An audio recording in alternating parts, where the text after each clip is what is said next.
So we're going to mix 4 things. So the first thing I'm going to have you pour in is some hydrogen peroxide. So just go ahead and pour that in. Now, you guys probably have some hydrogen peroxide in your medicine cabinet at home. It's all the way. Now, so I want you to think about why you have hydrogen peroxide in your medicine cabinet at home. Now, the hydrogen peroxide in your medicine cabinet is about 3% hydrogen peroxide. This is 30% hydrogen peroxide. So it's 10 times as concentrated, but it's the same compound.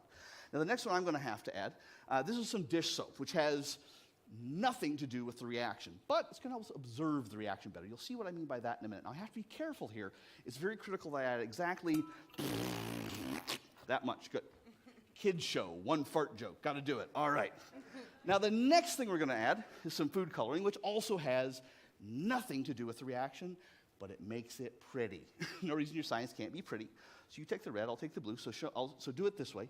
So I'm going to dribble it down the side. So blue here, put the red on the other 2 sort of corners of the circle, sorry. Now, the last thing we're going to add is some potassium iodide.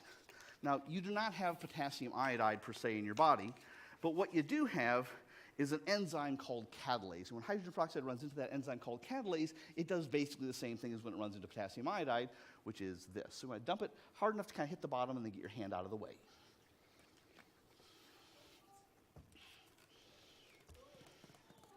Now, why would they call that elephant toothpaste? On a side note, you can see why it's really critical that we chose red and blue food coloring and not brown food coloring, because then it'd be elephant something else. I know, crappy joke.